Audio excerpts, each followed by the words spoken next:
বরণ করেছে।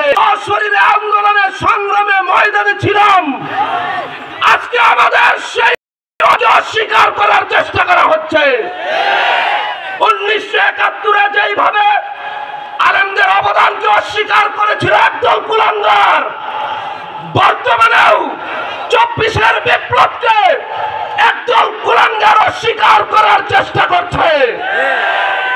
আমরা স্পষ্ট ভাষায় বলতে চাই, এই দেশের মধ্যে স্বৈর শাসক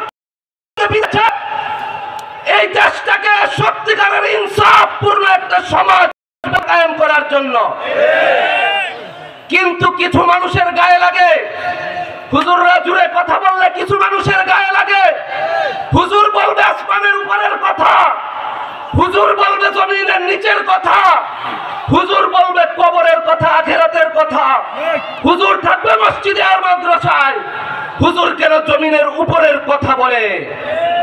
দোস্ত মুহতারাম, আগে একদল আমাদের টুটি চেপে ধরেছিল, এখন আরেক দল হুজুরদের এই ধরনের মাহফিলগুলোকে বন্ধ করে দিচ্ছে। ষড়যন্ত্র আমরা সব বুঝি,